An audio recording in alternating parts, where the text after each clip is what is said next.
Have you ever stopped to wonder where our most basic ideas come from?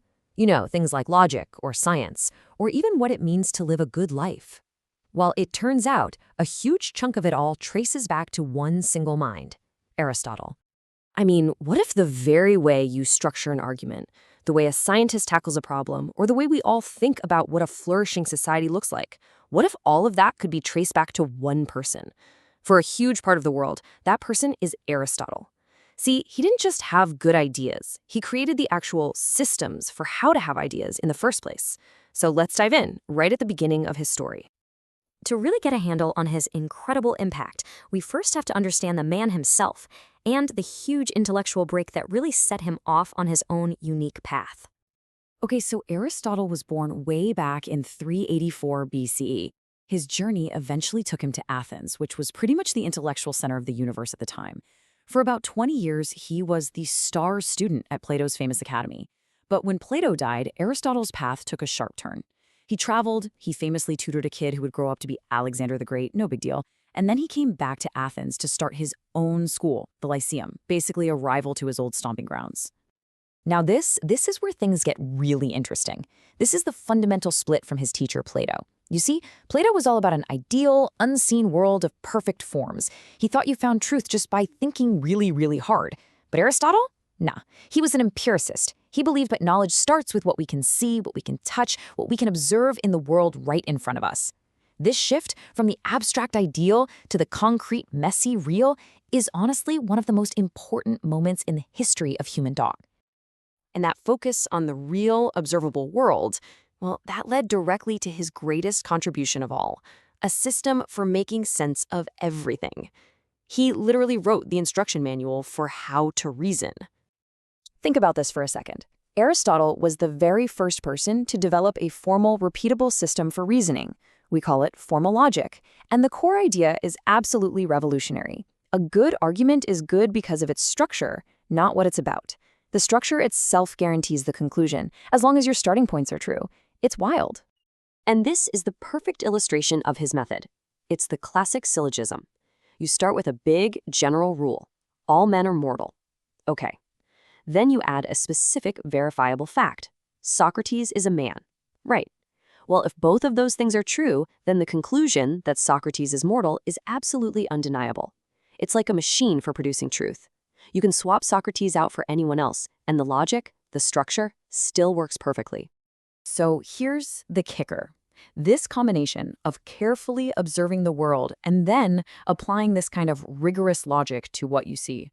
Observe, reason, conclude, that became the fundamental blueprint for the scientific method. Every single scientist today who forms a hypothesis and then tests it is, in a very real way, walking in Aristotle's footsteps. But Aristotle wasn't just some abstract thinker locked away in an ivory tower. He applied that same systematic, logical mind to the most practical questions there are. How should we live our lives? And how should we all live together? For Aristotle, the whole point of life wasn't just being happy like we think of it today, pleasure or fun. It was something much deeper he called eudaimonia. Now, that's often translated as happiness, but it's really closer to human flourishing. It's that state you get to when you're living up to your full potential, becoming the best version of yourself by living a life of virtue.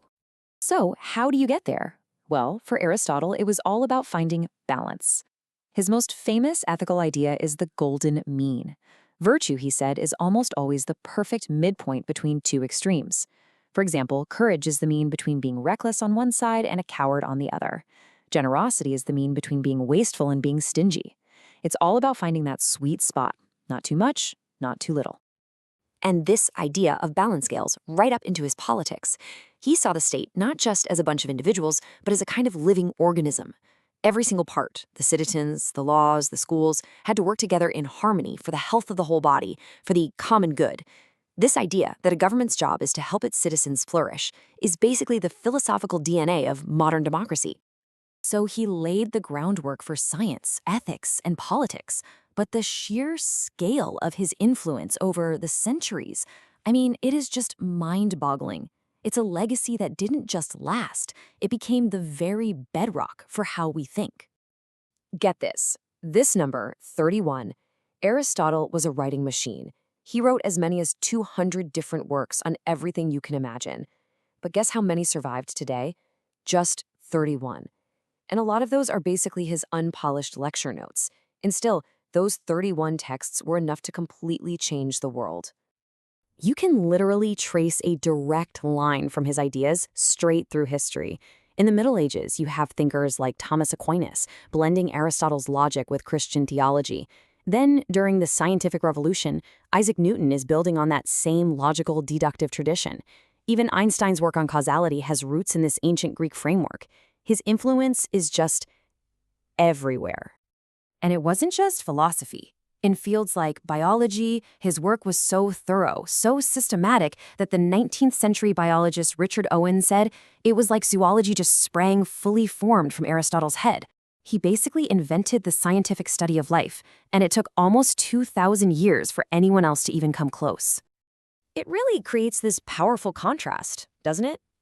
His most famous student, Alexander the Great, went out and conquered the known world with armies, building a physical empire that crumbled pretty quickly. But Aristotle, his conquest was of the mind. He built an intellectual empire of reason, and that empire is still standing today. And really, that's the core of it all. That's his legacy. He didn't just give us a bunch of answers. He gave us the tools, the systems, and the methods to find answers for ourselves. He gave us the blueprint for how to think clearly. Which leaves us with one last pretty provocative thought. Aristotle handed down the architecture of reason, the very tools we need for clear, logical thinking. So the question for all of us, living in this world that's just flooded with information and opinions, is how well are we actually using them?